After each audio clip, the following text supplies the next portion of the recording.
Welcome. My name is Mohammed Adan and you're watching the English news program on 7 TV.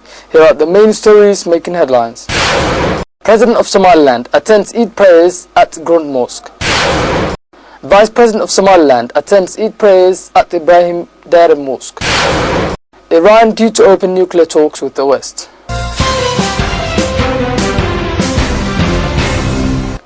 President of Somaliland, Ahmed Mohamed Mahmoud Silanyo, accompanied by several cabinet ministers and an overwhelming number of government officials, attended Eid al-Adha prayers at Hargeysa's Grand Mosque.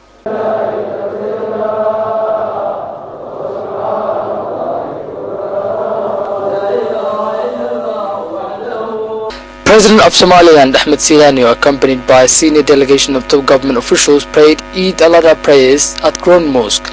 The President, speaking to thousands of citizens after prayers, elaborated on the great achievements Somaliland continues to make and the need to remain steadfast on the path of progress. President Ahmed Silanyo pointed out the several key areas of major importance since this administration came into power, including the pursuit of Somaliland's rightful recognition from the international community through a different approach that continues to exhibit fruitful results. The President reminded the people of Somaliland that this nation has enjoyed peaceful coexistence since its independence over 22 years ago, and that peace and stability enjoyed by every citizen is granted by the due diligence of those responsible for protecting the nation, as well as the citizens who play an instrumental role in strengthening the nation's security. President Ahmed Silanyo prayed at Hargeysa's Grand Mosque with a delegation of top government officials, including the Mayor of Hargeisa, President's spokesman, cabinet ministers, military commanders, parliamentarians, and an overwhelming number of other notable figures. The President of Somaliland concluded his message to thousands of citizens with prayers of continued peace, progress and development, and Somaliland obtaining its rightful recognition from the international community. Vice President of Somaliland, Abdurrahman Abdullah Ismail Sayli'i, accompanied by the Deputy Speaker of the House of Representatives, attended Eid prayers with the general public at Ibrahim Dara Mosque. Vice President of Somaliland, Abdurrahman Abdullah Ismail Sayli'i, urged the people to take heed to the great accomplishments made by this current administration in ensuring the fulfillment of various projects relevant to promises made by the ruling political party during the campaign days. The President continued to add that Eid is a day to rejoice, a day in which the people must find more ways of uniting under a common umbrella and resist from indulging in any forms of tribalism. Vice President Abdurrahman Abdullah Ismail was accompanied by several senior cabinet ministers and officials of the parliament, including the deputy chairman of the House of Representatives, Basha Mohammed Farah. The vice president concluded his keynote address with words of encouragement for the people of Somaliland to continue working towards a better future through cooperation and dedication. Vice President of Somaliland, Abdurrahman Abdullah Ismail, called on the public to continue cooperating in development and help themselves in putting national interest on a paramount degree of priority. Somaliland First Lady Amina Waris Sheikh Mohammed Jirde shared Eid festivities with children in Hargeysa's orphanage center. First Lady Amina Waris Sheikh Mohammed Jirde shared Eid festivities with children residing in Hargeysa's orphanage center. The First Lady stated that the people of Somaliland should emphasize on helping improve the lives of orphans and similarly the less unfortunate people throughout the country.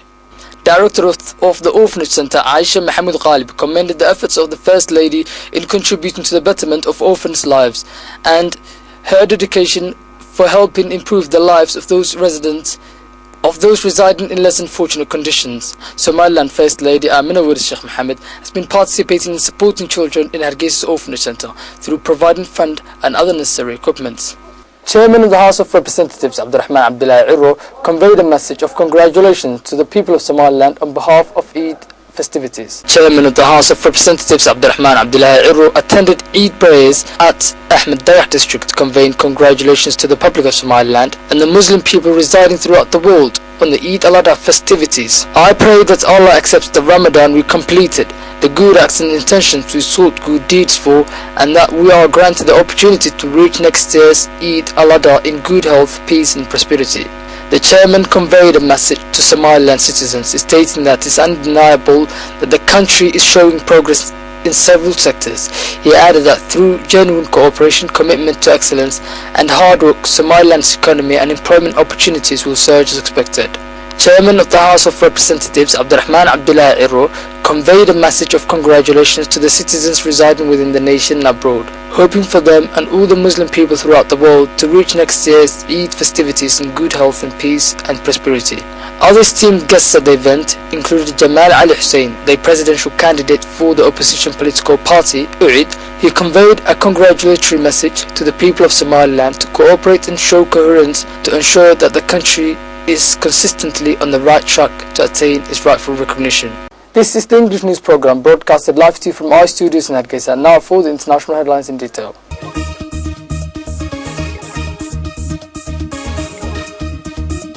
Talks are due to begin between Iran and Western powers over its disputed nuclear program, the first such negotiations since the election of the Iranian President Hassan Rouhani. The talks in Geneva on Tuesday and Wednesday will involve representatives of Iran and the permanent members of the United Nations Security Council, plus Germany, the so-called P5+1 group. Iranian diplomats are expected to face pressure to scale back their country's enrichment of uranium in return for the easing of tough US-led sanctions that have crippled Iran's economy. The election in June of Rouhani, whose pledge to smooth Tehran's international relations has raised hopes of a negotiated solution and thought relations between the US and Tehran.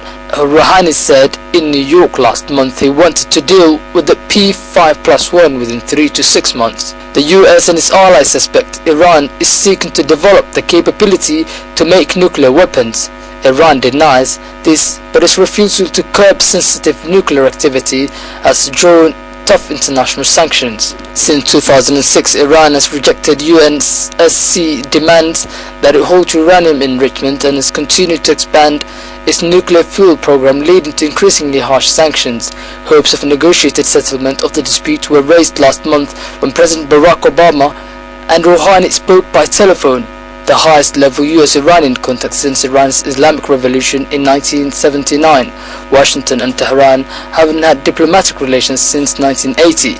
In the US, 10 senators, 6 Democrats and 4 Republicans wrote to Obama to say they were open to such a deal to relaxing sanctions on Iran if it shows down its nuclear program. Russian police rounded up more than 1,600 immigrants in Moscow a day after rioting by nationalists over a fatal stopping of a Russian that many residents blame on a man from the Caucasus region. Some 200 residents rallied in Buryovo district on Monday to call for tougher policing of labor migrants in the second day of protests over the stopping death of an ethnic Russian 25-year-old Rogorov Ishpikor. In apparent response, riot police rounded up 1,200 immigrants at a whole-scale vegetable market in Buryovo, which was the scene of attacks on workers on Wednesday. Another 450 were detained in northeastern Moscow, also near a vegetable market employing immigrant workers. Footage showed detainees standing against walls or lined up in front of police in camouflage clothing. Police said they were all detained to check whether they were involved in any wrongdoing, but they haven't been accused of any specific crime. The riot on Sunday broke out with nationalistic chants of white power and Russia for Russians. About 380 people were arrested after demonstrators smashed windows and set fire to shops. Demonstrators were outraged over the murder on Thursday of a 25-year-old local man, Yegorov Shebakov, who police say was stabbed as his fiancée identified only by her first name, Kiensa Ward. That's the end of the English news program. Thanks very much for being with us. Join us tomorrow at the same time. Until then, Eid Mubarak.